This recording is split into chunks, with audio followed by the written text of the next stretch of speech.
Ugh.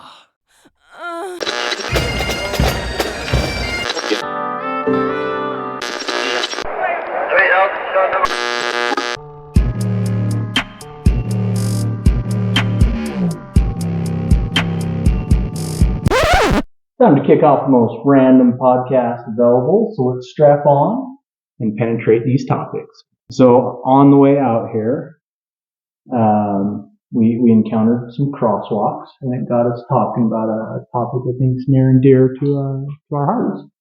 Yeah. So that would be the pedestrian crosswalk. So what's your take on the pedestrian crosswalk? When is it appropriate to have one? When is it appropriate to use? I'm not an engineerologist as far as city planning, so I don't know zoningsologist. I don't know everywhere it should be, but if it's going to be there, it should be used. And I think there's a cohesive understanding that's established for people using the crosswalk and people driving the vehicle. So I think the pedestrian needs to be respect the vehicles that are going around them just as much as the vehicle is forced to respect the pedestrian. Yeah. So it got me thinking about crosswalks. So here in Idaho, the crosswalks are mainly the ones that get busy and polluted and everything like that are going to be around your high schools, colleges. Outside of that, there's not much.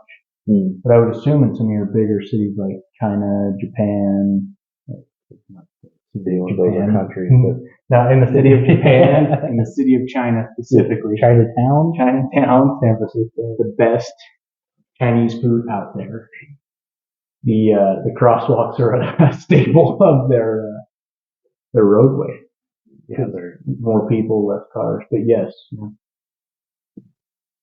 Yeah. No, I think what I find frustrating is when you slow down for the pedestrian and there's multiple things.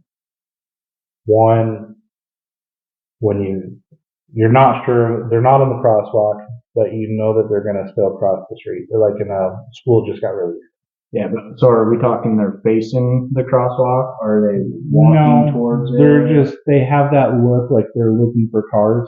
So they have that like, I'm going to play Frogger and try to go across. Mm-hmm. So you slow down, but then they stop and start talking to their friends or whatever. Or they stand between cars with that and they just kind of walk out.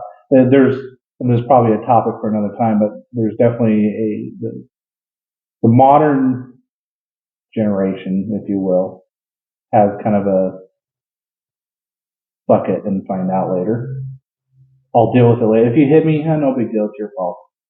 Where or do you just assume they have that? Because that's my thing is, it may be illegal for me to not stop, but you're going to die more than likely, unfortunately. Right. And don't jump out in front of the vehicle that's going 35. And I don't think there's, at least in our town, I don't think there's a jaywalking ordinance. So technically the crosswalk's more of a guideline for them, but yeah, the full legal aspect goes on the vehicle driver. Oh yeah. The common sense also has to be full from the pedestrian as well. Yeah. I see a car going 35, and I know it doesn't have the ability to brake in 10 feet, so I'm not going to jump out there. But yeah, the one of the other frustrating ones is so the person who can't run across all the lanes.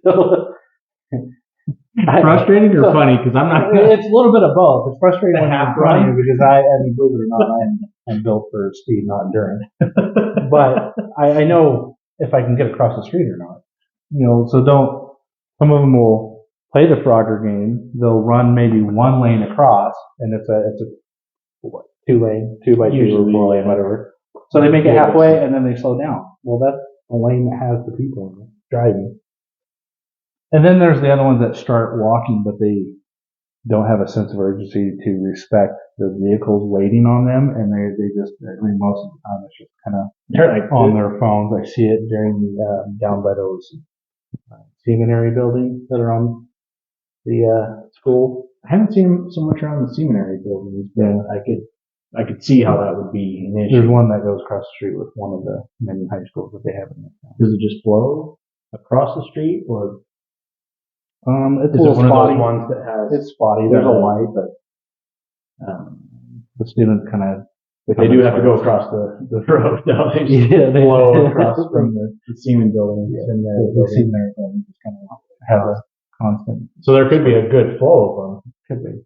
Or spurts. It just depends on Yeah. what time of day you hit, which can be confusing for the driver. Yeah, One of those. Around lunchtime or nooner, they can.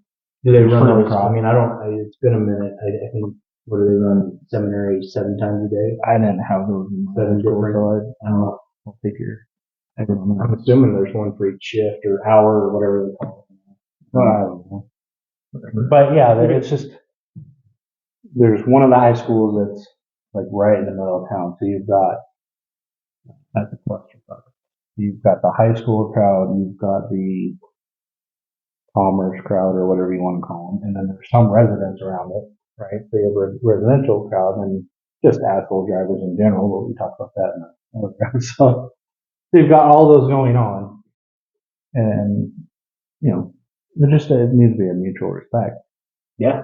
Well, what do you think about it? I'm more of in our city, I don't think it makes sense. I don't think the traffic's ever so heavy that you need a crosswalk that allows you the time needed to cross the road. Now, there probably are a couple spots that it would be okay, but man, that high school, it's like, if they can't figure out how to get across the street without everyone else stopping for them, I don't know how they're going to make it in the real world. So I would argue that and I have kids that are going to be going to it. So it's like, I have skin in the game. I get it.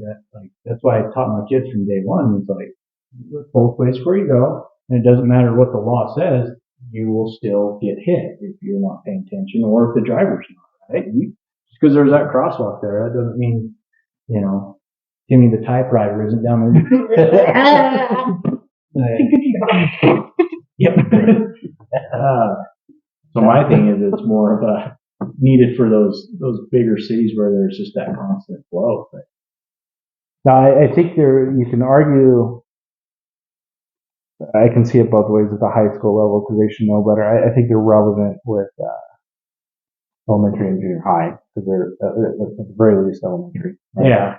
But they have people out there they with have a stop the sign. flag guard duty or whatever, and you got those, and they are diligent. Like they see a kid coming up in door, throwing on the backpack, like, you know what? He's coming out of the bathroom, flag it. You go ahead and stop her here. I know Timmy crosses my section. So I think those are safe. And again, I think they just need to remove them around colleges and high school because those are the assholes. The little kids at least try. Like they may be in a full snowsuit and fucking a backpack that weighs too much falling over. They're scrambling across the road. They're not taking the time. But some of these college and high school kids, it's intentional. I'm sure I would have done it. They have a fuck you attitude. Oh yeah, okay. You had to stop and go fuck yourself. Mm-hmm. Yeah, well, it's not all them, but the population in general, and at least in the last few years, it seems like they've gotten into that bucket attitude where.